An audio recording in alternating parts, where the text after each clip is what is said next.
परम श्रद्धेय श्री स्वामी राम सुखदास जी महाराज की श्रीमद्भगवद गीता पर टीका का अध्याय 2 सांख्य योग। श्लोक संख्या 67।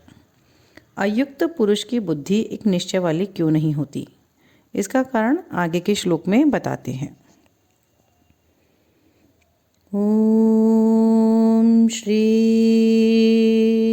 परमात्मने नमः। इन्द्रियाणामहि चरितां यन्मनो अनुविधीयते तदस्य हरति प्रज्ञां वायुर्नावाम् इव अंभसि। श्लोक का शाब्दिक अर्थ। कारण कि अपने अपने विषयों में विचरती हुई इंद्रियों में से एक ही इंद्रिय जिस मन को अपना अनुगामी बना लेती है, वह अकेला मन जल में नौका को वायु की तरह इसकी बुद्धि को हर लेता है। श्लोक की व्याख्या। मनुष्य को यह जन्म केवल परमात्मा प्राप्ति के लिए ही मिला है। अतः मुझे तो केवल परमात्मा प्राप्ति ही करनी है, चाहे जो हो जाए। ऐसा अपना ध्येय दृढ़ होना चाहिए। ध्येय दृढ़ होने से साधक की अहमता से भोगों का महत्व हट जाता है। महत्व हट जाने से व्यवसायत्मिका बुद्धि दृढ़ हो जाती है। परंतु जब तक व्यवसायत्मिका बुद्धि दृढ़ नहीं होती, तब तक उसकी क्या दशा होती है, इसका यहाँ वर्णन किया गया है। इंद्रियाणाम ही चरताम यन्मनो अनुविधीयते। जब साधक कार्य क्षेत्र में सब तरह का व्यवहार करता है, तब इंद्रियों के सामने अपने अपने विषय आ ही जाते हैं। उनमें से जिस इंद्रिय का अपने विषय में राग हो जाता है, वह इंद्रिय मन को अपना अनुगामी बना लेती है, मन को अपने साथ कर लेती है। अतः मन उस विषय का सुख भोग करने लग जाता है। अर्थात मन में सुख बुद्धि, भोग बुद्धि पैदा हो जाती है। मन में उस विषय का रंग चढ़ जाता है, उसका महत्व बैठ जाता है। जैसे भोजन करते समय किसी पदार्थ का स्वाद आता है तो रसेंद्रियां उसमें आसक्त हो जाती हैं। आसक्त होने पर रसेंद्रियां मन को खींच लेती हैं, तो मन उस स्वाद में प्रसन्न हो जाता है, राजी हो जाता है। तदस्य हरति प्रज्ञां। जब मन में विषय का महत्व बैठ जाता है, तब वह अकेला मन ही साधक की बुद्धि को हर लेता है। अर्थात साधक में कर्तव्य परायणता न रहकर भोग बुद्धि पैदा हो जाती है। वह भोग बुद्धि होने से साधक में मुझे परमात्मा की ही प्राप्ति करनी है, यह व्यवसायत्मिका बुद्धि नहीं रहती। इस तरह का विवेचन करने में तो देरी लगती है, पर बुद्धि विचलित होने में देरी नहीं लगती।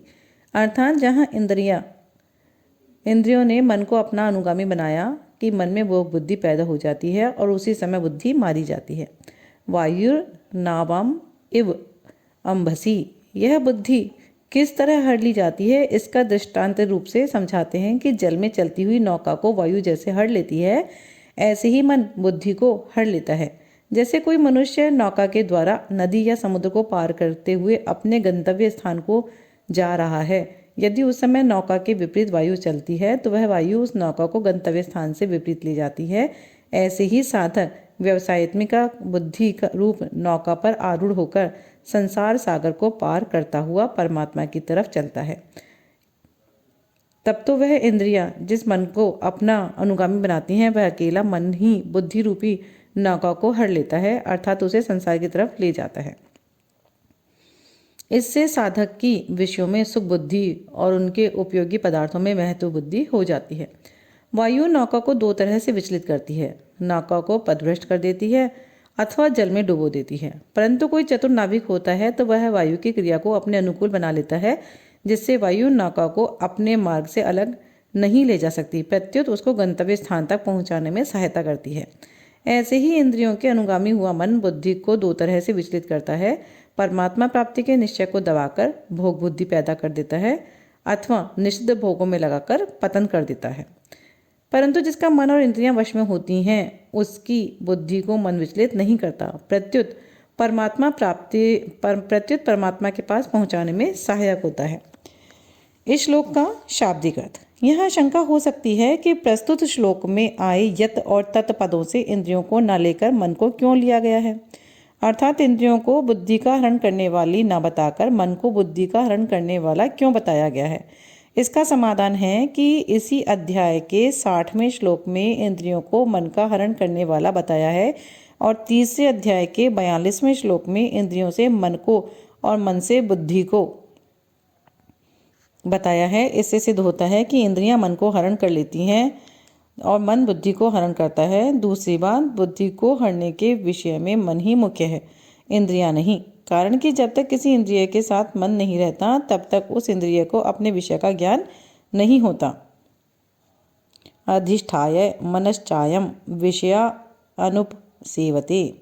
श्रीमद्भागवत में दत्तात्रेय जी महाराज कहते हैं, जिसका चित्त आत्मा में ही निरुद्ध हो जाता है उसको बाहर भीतर कहीं किसी पदार्थ का भान नहीं होता। मैंने देखा था एक बाण बनाने वाला कारीगर बाण बनाने में इतना तन्मय हो रहा था कि उसके पास से ही दल बल के साथ राजा की सवारी निकल गई और उसको पता तक ना चला। बाण बनाने वाले की कर्णेंद्रियां भी थी और उसका विषय शब्द भी था, पर मन उस तरफ न रहने से वह सुनाई नहीं दिया। तात्पर्य है कि मन साथ रहने से इंद्रियों को अपने विषय का ज्ञान होता है, जब तक साथ न रहने से इंद्रियों को अपने विषय का ज्ञान नहीं होता। फिर वह इंद्रिय बुद्धि को कैसे हर सकती हैं, अर्थात नहीं हर सकती। श्लोक संख्या 67 अध्याय 2 यहाँ संपूर्ण होती है। इति श्री।